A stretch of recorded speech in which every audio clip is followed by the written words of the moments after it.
I'd like to welcome you to the Donnie Glover Show. I'd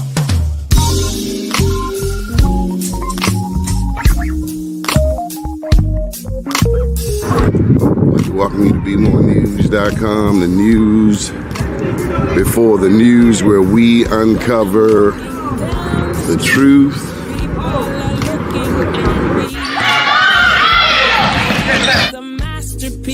An accent. We need God. Only God can bring us out of this mess. Wonderfully made. I may not look like you and you me, but that's the way it's supposed to be. Dare to be you, dare to be me, and dare to be different and unique.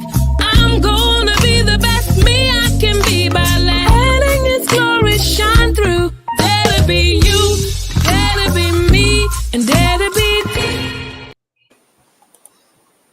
Good morning, good morning, good morning. Hey, good morning. Maryland. Lieutenant Governor George. How are you? Good morning. I'm doing fine. You hear me okay? Everything is fine. Everything is fine. Good. So I've been pretty well groomed by your staff. Your staff is pretty tenacious. Donnie, stay focused. 7.5 years. How's it feel? It feels like 7.5 years. Actually, no, it's you know, when you look back, it went by quickly. So sometimes it's kind of hard to put dates and times around things because everything seems like yesterday. Mm-hmm. You know, everybody wanted you to run for governor. Yeah, a lot of people did, but the family didn't. And it really made me think about what's important to me. And so I'm happy with the decision not to run. The pandemic has taught me the same thing. Family is everything. At the end of the day, your children, that's everything. It helped put things in perspective. You know, what's important to you, benefiting from the life that you have and what's ahead and focusing on those things and not getting so caught up in oneself. You know, it's thinking in terms of, the future and making sure that you enjoy the ride. Life is not long. It's, and as we get older, you realize how short it is. You did a lot in those 7.5 years for small businesses, particularly Black businesses. Well, we try to do the best I can. And, the businesses that are in the communities that look a lot like the communities are more likely to hire people that look like them, to give people a chance, particularly some of the younger folks that need that first job. And so I think it's important that we support small business, particularly small Black-owned businesses, minority businesses that have struggled for many years, and making sure that the next generation understands that they can do it too. They don't have to just work for somebody else, but if they have the spirit, the gumption, the drive, they can find a product or service that the community wants and that the larger community wants. They can be their own boss, but it does require hard work, and no one's going to give you anything. Was it easy to beat the Democrats 7.5 years ago? I don't want to say it was easy, but the benefit we had is I give a lot of credit to Governor Hogan in terms of having a real understanding and a finger on the pulse of the electorate, that while a lot of us, myself, others, knew there was discontent in Maryland 7 years ago, 8 years ago, with the governor and the way government was run in the state, we were just upset or disappointed. And I think the difference was that Larry had his finger on the pulse in terms of how disappointed, how upset, and how much people wanted a change in Maryland. And we were able to put our campaign around that and strike a chord where the other guy did not take us seriously. And then when he did, it was way too late. The Democrats told me to vote for that other guy. Of course they And did. my challenge is I haven't seen him since. Mhm. Well, he's a congressman, but he's down in Prince George's County now. So. Not Oh, you're talking about 4 years or 3 years ago? Yeah, Ben Jealous. Oh yeah, no, he was what they used to say a carpetbagger. He just he flew in and then afterwards said he was going to still be around. And you're right, he hasn't. Now he popped up recently endorsing one of the candidates, which I don't know if that benefited that candidate or not. So when I see the Maryland Democratic Party pushing a person who seemingly doesn't live here, and they tell me to vote for him, there were signs all up and down Liberty Road, particularly with Anthony Brown, that said, vote for the Democrats. Right.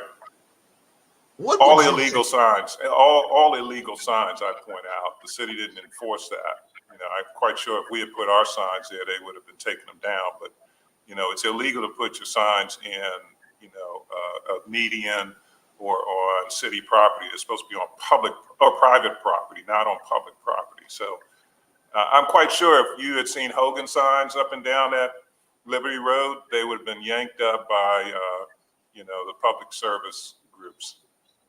But I mean the messaging. Oh, yeah. Well, and, there hasn't been a mayor, Republican mayor since 1960 in Baltimore. And so they're saying vote for the Democrats, but, the challenges that Baltimore have been under the control of the Democratic Party for the last, 60 years. I remember you came to my community, to Sandtown, you and the governor. The governor on that particular day got on a tractor, one of those earth movers. Oh, yeah. Used for raising buildings right around the corner on Stricker Street. Mm-hmm. These were vacant buildings that we've seen for years. And you and the governor came up with Project Core. And I've seen Project Core in my old neighborhood in East Baltimore, around Patterson Park and Lambville, knocked down blocks of vacants. I saw the same thing around the corner. Invariably, someone will pose the question, because of course we have critics. Oh, yeah. I don't know if you know that, but Baltimore has its critics. And the question was, and I'll never forget it, and I didn't understand, I still don't. Why are they knocking down these buildings? And it's like, well, how long do you want to look at a vacant building? Right. That was one question. Why are you knocking them down? Then the other question is, what's going to replace them? Yeah. Let's go to the second one, because I think it's pretty obvious that you have vacant buildings that were falling apart. They were in disrepair. It would cost more to try to repair them than to just take them down and start from scratch. But what Project Core was set up to do was, how many mayors ago, but at least when Stephanie Rawlings Blake was in office, and it probably started before, she had that vacancy to value program. And so she was taking down buildings, but she was doing it more and I'd say it was a strategic way where she saw, or her people were telling her there was economic development in the area, but they were taking down only a few, 1 and 2 buildings here and there. And so Project Core was to really jumpstart that. And we said, look, we're not going to just do 1 and 2 buildings. We want to, take down several buildings that the city has control of those properties. And then we would turn that property over to the city. The state wasn't going to dictate what needs to be done there. We will clear it. We will, until you make a decision what you're going to do with it, we can do some landscaping, make it open space, but then it's for the city. And when I say the city, and the governor would say the same thing, is that we're talking about the people in the city through their elected officials to say, what do we want here? Do we want this to be a park, which is what happened over there by Doc Cheatham's neighborhood? We created a park over there. Others might say, hey, we want new housing development to go in here. And so then it's up to the city to make that determination and the city residents to make that determination. The state was just saying, look, you got these derelict buildings that are a hazard, possibly falling down. A couple of years ago, we had buildings fall, and I think a young girl was killed walking to school. Another one where a guy was killed sitting in his car when a building fell on him. I So remember a fire inspector. He got killed in the 700 block of East North Avenue. Right, and then you got, people going in to use drugs and do all other kinds of things and set the places on fire because they're trying to warm themselves while they're in the building. It catches on fire. So it was a clear hazard, let alone the eyesore.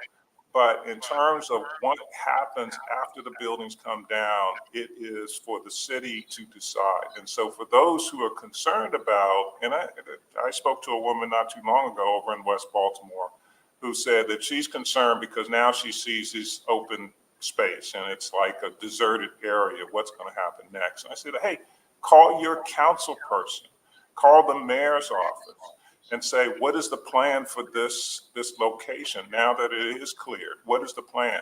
I She was got part of a to community step in there, LG. What's that? I have to step in. A lot of times, like in Sandtown, you can almost bet there is no plan. Well, but and I'm not surprised. It used to be a time, I'm as you know, I'm not from Baltimore, but I've been in Baltimore a long time. In and out. And there was a time under Smokes. We love DC, man. We love Chuck Brown. But when Kurt Smoke was mayor, the planning department seemed to do a lot more planning in terms of what was going to happen in different communities in the city. They had a long-range plan. Somewhere along the line, it started to get pushed more towards housing and community development, city housing and community development, maybe because that's where the money is. And it was less strategic planning in terms of what's going to happen in, say, Sandtown or other neighborhoods. And there's also people that planning that don't look like me, who don't visit here, who have a tendency not to understand the inner workings of a community. I have a meeting soon with some people from the city and the state. I saw them walking across the street and I went over there.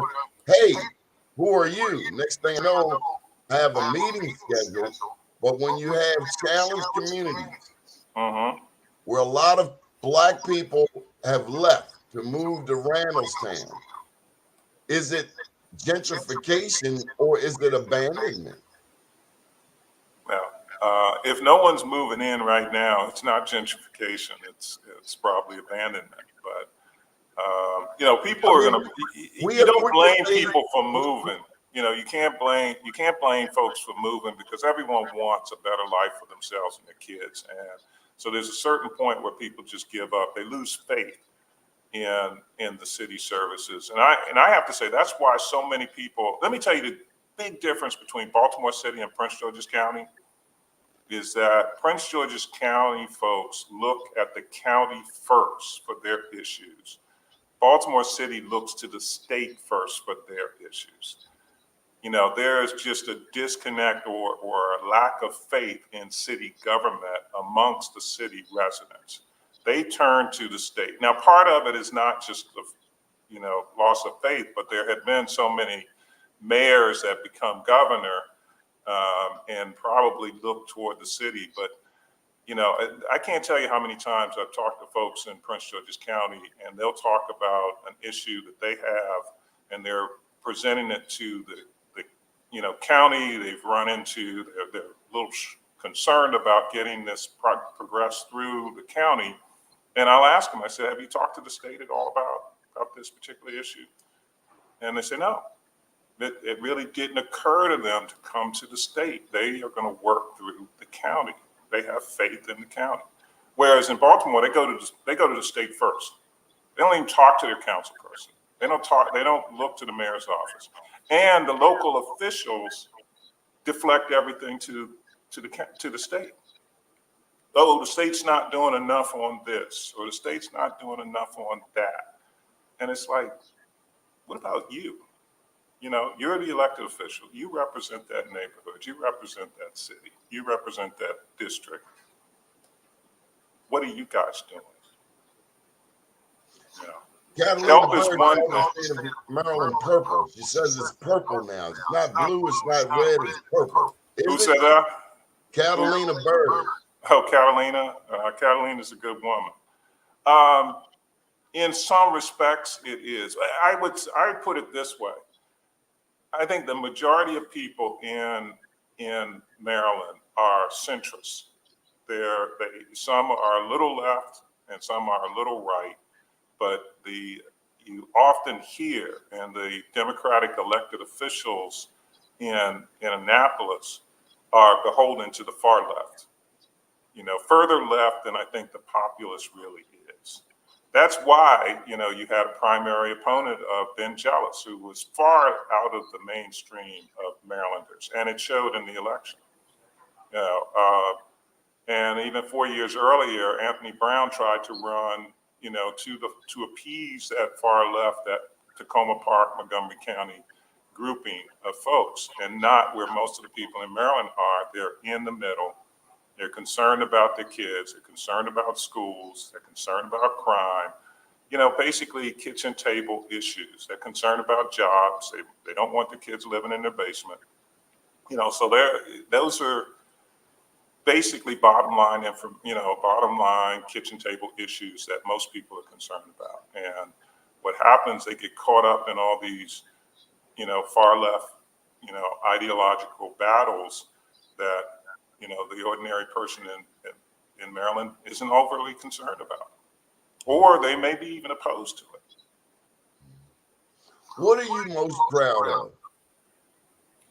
You know, I've gotten that question recently, and it had to make me think about it, because you do so many things, and you know, you just try to do the best you can. There are a couple of things that of late that, you know, I look back and I'm proud of what has happened. I'm proud to see the development of the Northwood, what's going to become Northwood Commons. It was the old Northwood Shopping Center up by Morgan. I take a lot of pride in that, because I think that it wouldn't be progressing the way it is now if I didn't bring all the delegates and senators and the community associations and the ownership and Morgan into this office and sit at this table right over here. Very early in our administration. Did that include Joan Carter Conway? Yes, it did. And that was very early in our administration, where they were at odds, you know, with regard to the development. You know, Morgan and the ownership wanted to go forward. One of the community associations was totally opposed. The senator was opposed to it at the very beginning. And just bringing everybody together, and, you know, and I told them, quite frankly, I mean, just as you said, you know, I'm from DC. I said, look, I don't have a dog in this fight. I don't have to be here. I don't have to pull you guys together on this. I said, but I think this development is good for the community. I think it's good for Morgan. I think it's good for the city of Baltimore. And if it's good for those three things, it's good for the state. And my responsibility is at the state level. And so that, and then there was other things that we did to make sure, through budget, through Project Core, through a number of other initiatives, to get that project going forward. So I'm very proud about that. The other has to do with a fight against that very group that I was telling you about, the far left. We had at the Board of Public Works moving a natural gas pipeline to Somerset County, Maryland.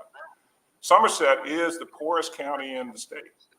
It is not a large population there, but they're the only county that does not have natural gas. And there's a natural gas pipeline that was being planned to go from Salisbury to, I think, to Princess Anne, but it would cover University of Maryland Eastern Shore, as well as the correctional facility, but would offer it to the local businesses and homeowners. Power in that area for the Eastern Correctional Center was through wood chips. They were trucking in wood chips, burning wood chips for heat and energy. Over at UMES, they were using propane and fuel oil. All of these are dirtier substances that require a lot of trucks on the road and more expensive power. Homeowners are using propane and fuel oil.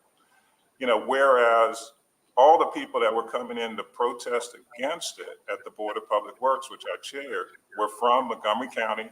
They were from areas where natural gas was.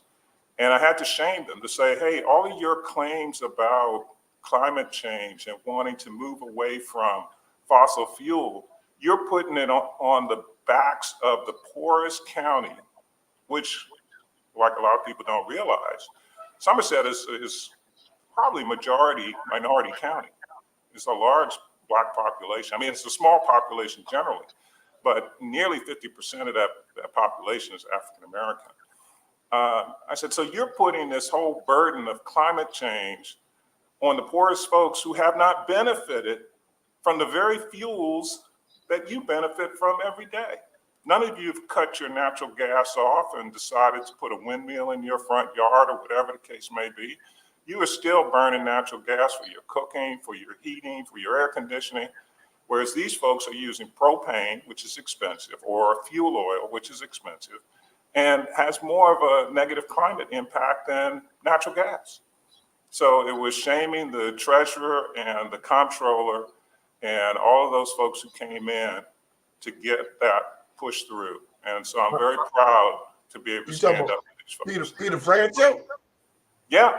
Not Yeah, Peter I'm Franchot. not a fan of, virtually any of those folks on the Democratic side running. So I'm not going to, overly trash one versus the other, because I think a number of them have challenges, and I'm not pleased with that grouping. So I'll leave it at that.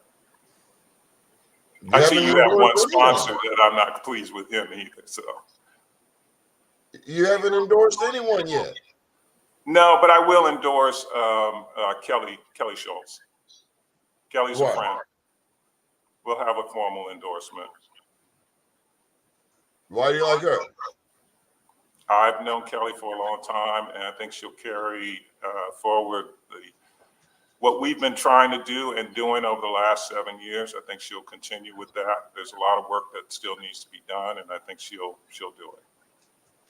So her running mate would be the first lieutenant governor candidate in this millennium. I guess you can't. Yeah, that was 2002. So we got to get rid of 01 and 02. But he's not a black guy. He's not a black woman. This is a white Air Force pilot who claims they spent $17 million training him. I've met $1 million man. He said he's a $17 million man. He's a pilot and also a doctor. So I don't know if he went to medical school through the military, that would be part of it as well. So I mean, I don't blame someone for being a pilot and going to defend, our country and keep us safe. So I don't have a problem with that. But how will they appeal to black people? Tell folks the truth.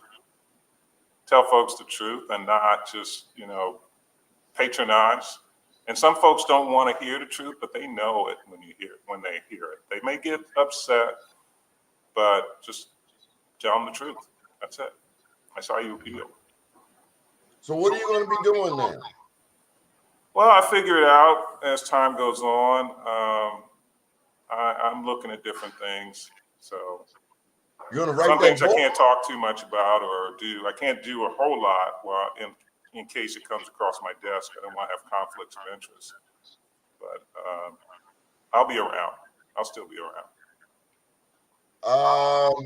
You didn't talk about anything that I thought was on the list of what we were supposed to talk about. Okay, what am I supposed to talk about? You were going to talk about those Rutherford Friday, the 13th, 14th, 15th Amendment videos that folks need to see and, understand a little bit more about the post-Civil War amendments to the Constitution. 13th Amendment, which gave African-American men, and I point that out, the right to vote. I'm sorry, that wasn't the vote, that was the freed everyone. The 15th Amendment gave African American men the right to vote. But the real end of slavery was December 6, 1865. It was not Juneteenth. And that's the thing that, again, patronizing that happens.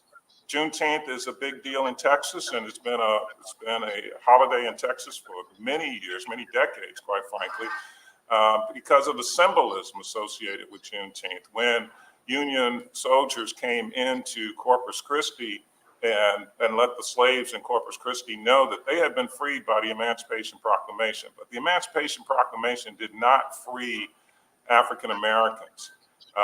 African American slaves were not officially free in all territories and states until 1865 and the ratification of the 13th Amendment. So it sounds good to talk about Juneteenth because culturally it was something that, particularly in Texas and some other places, is celebrated. We have Juneteenth celebrations here, but we should make sure that people understand that it wasn't until the 13th Amendment that you were free. The Emancipation Proclamation only freed slaves that were in states that were in rebellion. States like Maryland and Delaware, who had slaves, Kentucky and Missouri that had slaves but were not in rebellion, the slaves were continuing until either the 13th Amendment or in the case of Maryland actually outlawed slavery in 1864.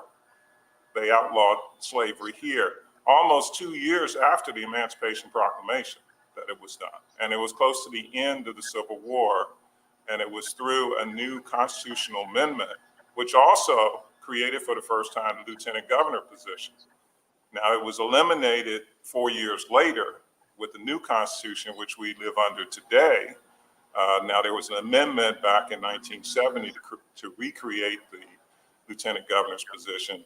But the Constitution of 1864 created the lieutenant governor's position, and it was there for 1 year or 4 years. It's important to you to inform Marylanders, particularly in our community, because you don't want us to have the wrong understanding of Juneteenth. Right, exactly. Well, and it needs to be factual, understanding your history, it needs to be factual. And I mean, I had this conversation with my sister, she was talking about, a family reunion that we're going to have, and it's going to be on Juneteenth. And I said, well, you understand Juneteenth did not free the slaves. And she was like, what are you talking about? And I said, no, it didn't free the slaves. It was based on the Emancipation Proclamation. And the Emancipation Proclamation only freed the slaves during state of rebellion. So when Texas came back into the Union, that meant that Texas slave owners could enslave people. So it didn't, it was, once the rebellion was over, the states could go back to their old wicked ways. There wasn't anything to stop them until the 13th Amendment was codified and ratified. I don't know if you picked up my book, I Am Black Wall Street, but we talk about Florida and Texas. There's a hero, two heroes in my book. One is Captain John Brown, a white man. He was not for slavery. He fought with the Kansas Jayhawkers. Then there was also Chief John Horse, the Black Indian. Now, LG, this guy goes from Florida on the Trail of Tears. He was not a slave. He was a soldier all the way to Oklahoma because they promised him freedom. He got out there and he found that they lied to him. He then took his 200 soldiers to Nacimiento, Mexico. And in Mexico, they still celebrate Juneteenth today.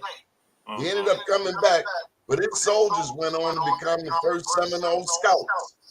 And so I wanted to share with you that although slavery is as American as apple pie, so is fighting for freedom. There are a lot of people who fought for their freedom. They never told us that the blacks on the Trail of Tears were anything but slaves. My research showed that at least 200 of them were soldiers. Right. Well, there's, I wouldn't say too sizable, but there's a sizable African-American population in Oklahoma today. that are descendants of folks who came, very early on, and many of them were former slaves or free men that moved to Oklahoma, the new territory. Some of them were homesteaders after, it was supposed to be an Indian territory initially. And then the Homestead Act opened up a lot of the prairie land, including Oklahoma, and African Americans moved there as well. And so we were always looking for freedom and liberty. And we got to mention, you mentioned the state of Maryland. Maryland had more free black people than any other state in the Union. 86,000 free blacks in the state of Maryland. Baltimore had the largest population of free blacks prior to the Civil War. Right. So while there were the slavers, there was also that freedom movement, and not all blacks were slaves. No, not all blacks were slaves. I mean, you go back to Benjamin Banneker, was not a slave and never was. He was a free man. Frederick Douglass's first wife was a free woman from Caroline County. So, and if you go to the Hill section of Easton in Talbot County, that is the, arguably, there's another jurisdiction that tries to fuss with them, but arguably the oldest continuously utilized neighborhood of free and freed African Americans in the country. And that's we don't know that in Baltimore. We don't know that Eastern Shore history. Eastern Shore history is older than Baltimore history, is my understanding. Yeah, I have a replica of a map here that's from 1794. And when you look at it, all those little towns in the Eastern Shore that we know of today, Cambridge and Easton, Newmarket, and I mean, Newmarket's over in Carroll County, but Salisbury, Princess Anne, they are all there in 1794, and largely because they were right on the bay. It was easy access. That was your transportation, as well as commerce was right there. And so, in that time and in the years after that, of course, there was a large slave population. But as economies shift, many of the slave owners would free slaves, just, some who were opposed to selling them primarily to slave traders that would take them south, they would free their slaves instead because they couldn't afford to keep them. And so they would free them in many cases. And so you had a large free population and freed population, which helped, people like Harriet Tubman when it came time that they, those who were seeking freedom, they knew because there were African Americans who were working there, free people who worked in these various areas who could tell them, this is the route that you should take. And there's a person at this location that will help you, along the way. And so if you get a chance, the Caroline County Historic Society does a really good job of explaining the Underground Railroad that came through Caroline County. And that was the path that many, including Harriet Tubman, took from, say, Dorchester County through Caroline to get to Delaware and then on to Pennsylvania, Philadelphia. It's also fascinating. I don't know if you've ever been to Niagara Falls, but right next door to Niagara Falls is Lewiston, New York. And in that town, Harriet Tubman has property, but that's where the falls turns into Niagara River. If you cross that river, you can make it into Canada. But let me tell you, like the Mississippi, it's no chump river. It's a big river. No. Well, I got to ask you about the Charleston Compact. Can you tell us about that before you go? Oh, yeah, real quick. Well, what it does, I mean,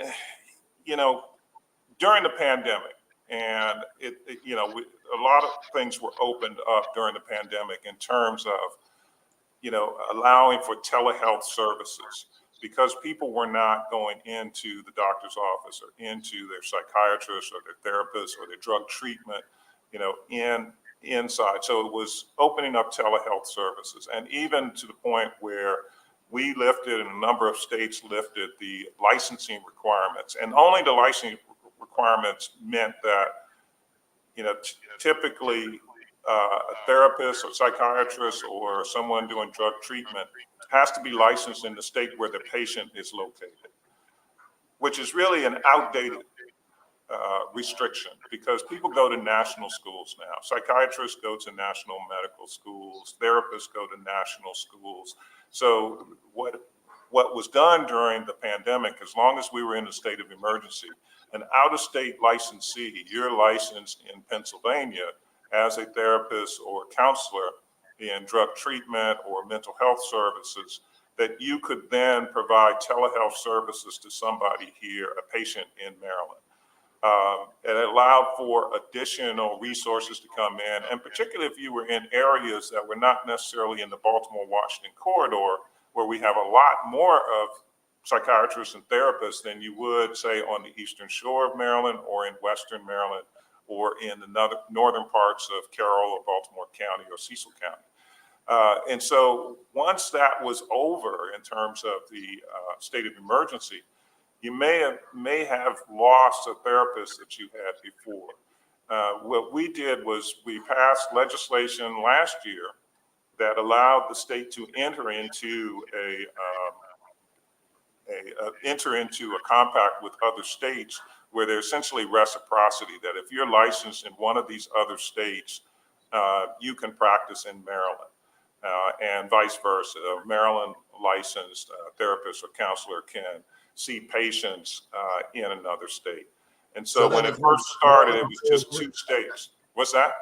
That includes Maryland, Georgia, Alabama, Mississippi, West Virginia, Utah, Maine, Florida, Kentucky, and Nebraska. Right. When it first started, we had to have 10 states to get it launched. And initially, there were 2 states, us and Georgia. We were the first 2 states to sign on or pass the implementing legislation. Since then, we've added those 8 additional states. There are other states. I know Delaware is considering their legislation now. I need to talk to the lieutenant governor to see where they are on that. Tennessee, I know their legislation is pending, and a couple of others, it's still pending. Virginia, they didn't take it up in this last session. I've sent a letter to DC to join the compact, because I'm particularly interested in making sure that our surrounding states, are providing, or at least we have that reciprocity. Because if you're in, let's say, Prince George's or Montgomery County, you may want to see a therapist in DC, and right now that DC therapist may not be able to see you in Prince George's County because they're not licensed in the state and there's no reciprocity. And like I said, that's an outdated barrier to getting services for folks. These kind of state licensing requirements are really a barrier to access to the marketplace. I'd be remiss if I didn't ask you about the people behind the wall. How are we coming with the transition of people behind the walls? On your watch, there's some people that have come home after 30, 40 years. A guy that I grew up with, he was locked up 42 years. He's now home on the streets. Mm-hmm. Well, we tried through the Department of Corrections to transition folks, start that transition process early. One of the things that we've been doing of late, and we started it with the juvenile services side and city schools, Baltimore City Schools, is working with the Home Builders Association, their foundation, to train people in these trades. And Secretary Green with Public Safety and Corrections is implementing that program to work. They have some vocational training in the prison system, but this is a direct link to those employers that are looking for people, to come out and can do the carpentry, the electrician work, the HVAC kind of work, to get them trained while they're still, behind bars, and then to transition. And with the home builders, because they are an association of member entities, the member entities look to the training to possibly hire some of these folks. So that's one of the programs. I know there's also Cars for Change, was just out there a couple of weeks ago, where they take folks that are coming out of the system. They start early, but when they're on work release, training them into what we used to call auto mechanics, now technicians, I guess they're called now, techs, but training them in those areas. I've spoken to the dealer associations that say, look, we don't care if the person is coming out of the criminal justice system. we need auto techs. We need those folks, and they pay a lot of money right away. Now, one of the challenges is that folks have to be willing to go where those jobs are. And there may not be as many of those jobs, let's say, right in your neighborhood. So it means you got to catch the bus and get there. And then once you raise some money, maybe you are moving closer or buying the car to get there. But it still requires that individual to put in the effort. Just like with, if you're going through drug treatment, you know, or any kind of addiction, be it cigarettes or whatever, Coca-Cola, you know, you have to really want it and put in that effort. You know, people look at you, LG, they would not think that you're from the streets of Washington, D.C. They would think that all of your friends went to Harvard. I know one guy who went to Harvard. That's about it. So, no, So you you've just seen your you share. do what you can. You grow up, you know. You grow up and you try to do the best for yourself and your family, and that's what I've done. Thank you for your time, LG. Okay, thank you. You take care. Yes, sir. We've been speaking with the Lieutenant Governor of the state of Maryland. My name's Doni Glover. Thank you for joining us. Stay tuned for Mr. William Honolulu coming up in 15 minutes. Have a beautiful day. Good morning, world. Hope you learned something.